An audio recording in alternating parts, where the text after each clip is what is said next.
guys, and welcome back to my channel. I have a new tag here for you today, so keep your eyes peeled. So for those of you who watch my reading vlog, you will know that I finished The Calculating Stars in April, and I absolutely loved it. So I loved it so much that I came up with a tag based on the experiences talked about in this book. Now don't worry, there are no spoilers, these are very general themes pulled from the book, but I felt like we could discuss them like a book club would. Elma is our main character in Calculating Stars, and all of these questions are about her, her challenges, and her personality traits. I don't know whether to call it a tag, probably not, right? For the Lady Astronaut Experience tag, if you want to take part, don't forget to at me on Twitter at Catherine Talks, or leave a comment down below linking to it. I want to watch all of them. I'm obviously also going to search YouTube for them, but it's way easier if you pop them down below. And I look forward to seeing you guys' stories. So question 1. Elma experiences a lot of frustration because she is barred from helping with the rescue efforts because she's a woman. Have you ever been prevented from doing something because of a thing about yourself that you couldn't change? So to be fair, this is kind of hard for me to answer because I was taken out of secondary school and put into an all-girls, sorry, I wasn't taken out, I was taken out from primary school and sent to a secondary school for all women. Yeah, this is because I was getting distracted by the boys, and obviously they were kind of like pressuring me to not show my maths genius. I'm not a maths genius, but I do enjoy maths, and I was being pressured quite a lot to pretend I didn't. I was also kind of acting out, to be honest, to get attention, because I felt like the boys were getting more attention than me, and I don't deal well with that apparently. Once I was in a secondary school for girls, there weren't many limits, but I did try and join the army at one point. I am a crack shot, and I really wanted to kind of like serve my king and country and get fit, mainly, get strong enough to be G.I. Jane. Unfortunately, the team I wanted to join, which was the SAS, I felt like I would do really well there, and I felt like they would be the pinnacle of an army career, but I couldn't do that because I was a woman. So because of that, and because my dad didn't want me on the front lines, I actually withdrew my application quite far in after taking a few physical tests and stuff. Probably good that I did though, because I do actually have a lazy eye. I don't know if you can tell on video, but this eye is really lazy. It has a +2 prescription or -2, I think it's +2 prescription, and this one's perfectly fine, so yeah, probably wouldn't have lasted long in the army. Question 2. Elma has anxiety, like a lot of it, whenever she has to show her math skills to strangers or groups of men because of the way they typically react badly. What was your experience of school like? What was your favourite subject and what was your least favourite? I've obviously answered a little bit of what my experience of school was like.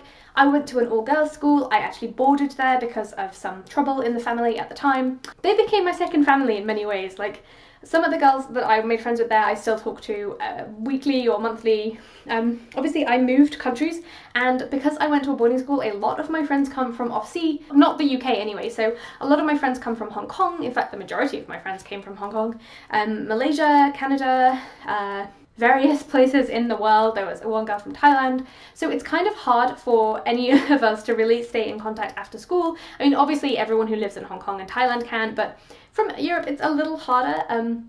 But yes, I really enjoyed high school in some ways. I was obviously a loner. I read a lot and I'm quite awkward and geeky, so I didn't make that many friends, but the ones that I did were really close and we stuck together. I think my favourite subject was physics, which is why I went on in university to study physics, but that's mainly because we didn't really have a computer programming course. I really loved, it's not called algorithms, it's called decision mathematics. I took decision mathematics at A-level. It's one of the A-level modules for maths, and it's all about logical thinking and like solving problems. It's essentially algorithms 101, and I freaking loved that class. It made so much more sense to me than statistics. It wasn't just applying equations out of nowhere and like getting numbers back. It was, if you need to sort a list, here is a step-by-step way of sorting a list. Now that will take forever. How can you improve it? What can you do? Finally, maths made sense to me. So maths and physics were definitely my favourite subjects. Because I took those, I also took chemistry for AS, which is the exams you take when you're 17, and then you go on to take your A-levels when you're 18, usually. I mean, ages vary, but usually 17 and 18. So I took chemistry at AS because it went along very well with my physics and maths backgrounds, but unfortunately the teacher was really bad. He would leave us alone for large periods of time, not when we were doing experiments, but just like half an hour. He didn't explain anything very well, and I just didn't feel like he was a good teacher, and because of that, a lot of the chemistry he taught I didn't really understand, and I failed. I think I didn't fail it, I got a B, but I got a B, okay? That's a fail for someone like me. My Liu family brother calls me straight A student, that's my nickname. But yeah, so a B was kind of bad. And I really, I self-studied a lot for that exam, and I just kind of failed miserably. I think that because of the way that that was taught, but also because a lot of it is memorizing bond angles and like drawing diagrams, I was never really going to get along with chemistry. The same thing for biology, but I think I recognized that a lot earlier. Memorizing the names for various plant cells just wasn't my cup of tea. I did actually kind of like come to terms with chemistry in my final year of physics, because I did a project on quantum chemistry, which is a physics topic. They kind of become a lot more intertwined as you study them in university, and you kind of like understand why the bond angles are that and stuff. But yeah, I really didn't like chemistry when I was at school. I actually did love English Lit, unsurprisingly. I studied English Lit all through A-levels. Question 3. Elma leans on her family, particularly her brother and her husband, for support in difficult times. Who is the person you can always count on when you feel like you need to calm down or space to grieve? I'm quite, when I'm hurt, I tell people. Maybe not the person who hurt me, depends on our relationship, but certainly people. The way that I look for support is through a network. But for me, the main two people who keep me grounded are obviously my dad. I've talked about him on this channel before. I love my dad. I think he's impeccable, an amazing man. So I definitely, whenever I'm in trouble, I call my dad. He has calmed me down from some pretty severe circumstances. So yeah, he's definitely number one. And then number two, I think currently would be my partner, or maybe my best friend. They've known me for over 5, maybe 6 years now. So they know me really well, and they are particularly good at just holding me while I sob. I am depressed, so I take vitamin D supplements and refusing currently to take any further medication because it is going okay. But recently I stopped taking the vitamin D tablets because it was a bit more sunny and had a bit of a breakdown, to be honest. But my partner was there for me and just kind of put their arms around me and let me sob into my spaghetti bolognese. I always seem to crack at meal times. Anyway, yeah, those are the two people who just make every day wonderful no matter what. Question 4. Elma's anxiety often prevents her from speaking up, but she can when she has to. Although with great difficulty, of course. If you've ever suffered an anxiety attack, you can understand.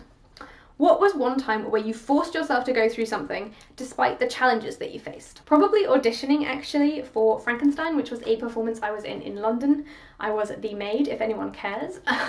I didn't know what was going to happen. I had a pretty full schedule. I always do, if you know me. I was writing my book, I was working full time, I was still studying for some things, and I didn't really have the free time, but I knew I wanted to act, and acting has always been a big part of my life, so I just went for it. Not as tired as when I was working 3 jobs, to be fair, but also I was I was tired, but I loved every second of it. It was so much fun, especially the week of performances, which were so stressful. I was I had prepared food for the entire week in a giant slow cooker and frozen it, and I'd prepared really well. My grandparents came down, and my cousins and uncle and aunt came, and it was just such an amazing experience to be part of that. But it was also incredibly hard work, particularly the auditions, which are terrifying. And obviously a lot of rehearsals where you're called and you're needed for 5 minutes, that can be really tricky. But you have your cast members around you to comfort you and, practice lines with as an actor. That's what you do. And just that experience. And then afterwards we had a cast party, and I really felt during that performance I was part of a family. Question 5. Elma and her partner are both so committed to their work that they often stay late in the office.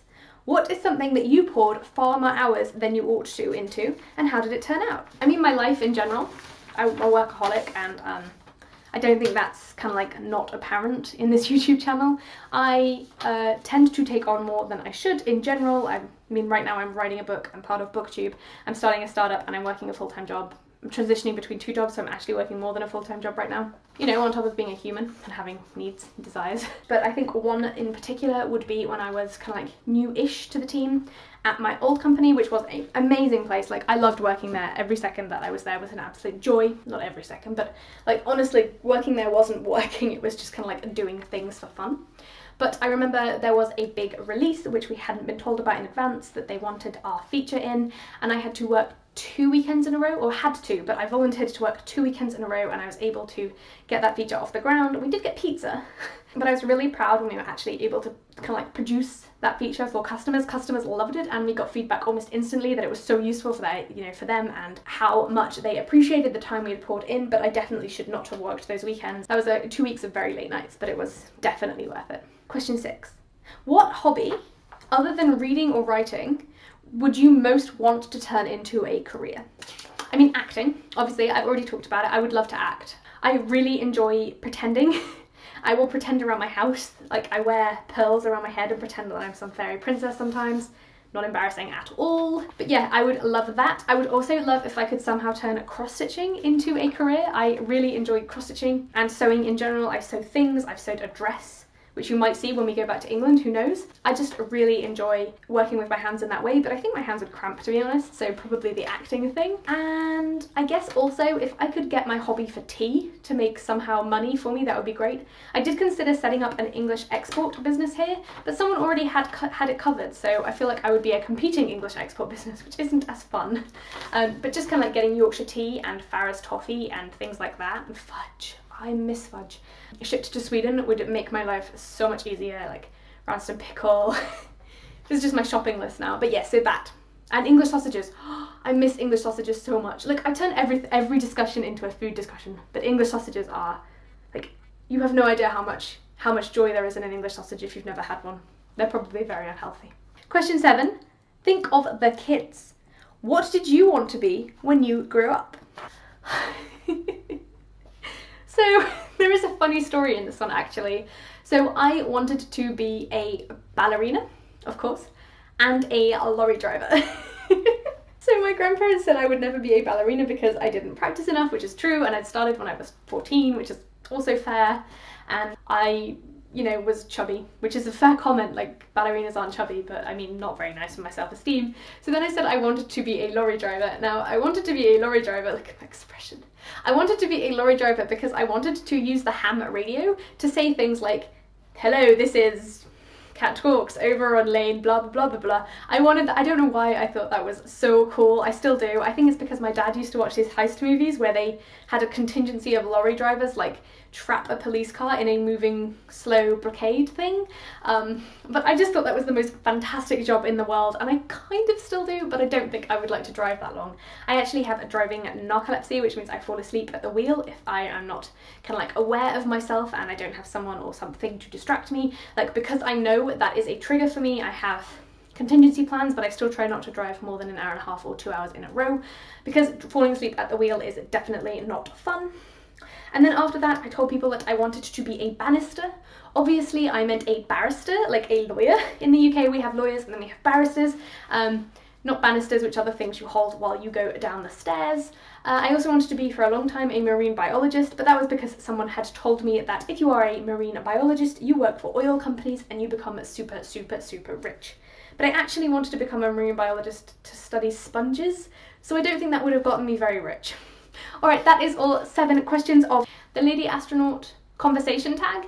I hope you guys enjoyed it, and if you did, please take part. If you don't want to take a video of yourself doing it, then leave some of your answers to the questions down below. I'm so interested to hear your responses, and yeah, if you like this video, hit like for more, and if you love this video and love me, hit subscribe, and then I will hit you up every Tuesday, Friday, and Sunday. Bye guys, have a wonderful week.